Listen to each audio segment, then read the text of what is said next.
Hey Dad, Dave's Auto says that you should not warm up your diesel pickup. What is your take on that? Yeah, I saw where that was blowing up all over the internet, and actually my most viral video I've ever made was a similar video I made about 3 years ago telling people to just get in and go. And you know, we don't always get to show people what we're talking about there. It's not whether I agree with Dave or not.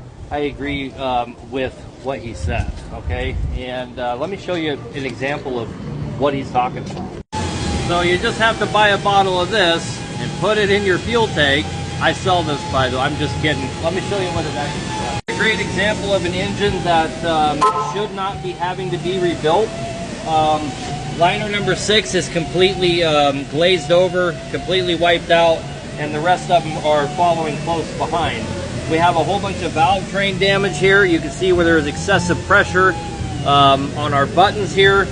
And all of that was being caused by this enormous amount of carbon buildup that was going on. And you can see where that carbon buildup was causing the liners to get rubbed out. And when it packs on here, it starts to stress out your valve train, starts to eat up your camshaft, and starts to do stuff like this. So this engine was not being kept to operating temperature often enough. And so what we're trying to tell you guys is when you get in your truck and start it up, the best thing that you can do for it is get it to operating temperature as soon as possible. These parts are not going to get wore out because they're cold and getting warmed up. The tolerances for these rings, right? You have this big old gap. Well, they're not touching the liner.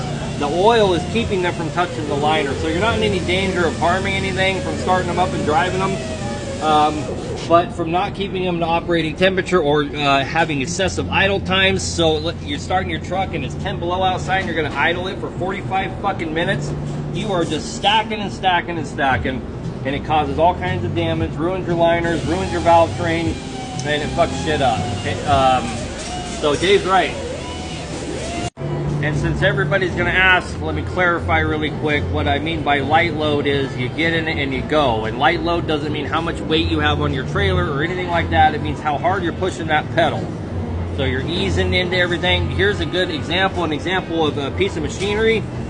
Putting it under light load would be sitting there running the hydraulics without actually doing any work with it. That is putting the engine under light load, warming it up way faster.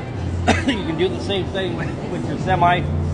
Get going with your load, you know, and roll through the gears slow and just be, you know, put the engine to about 70 to 80% of its load. That's what you're trying to achieve. Start it up, air it up, push in the button, and fucking drive it.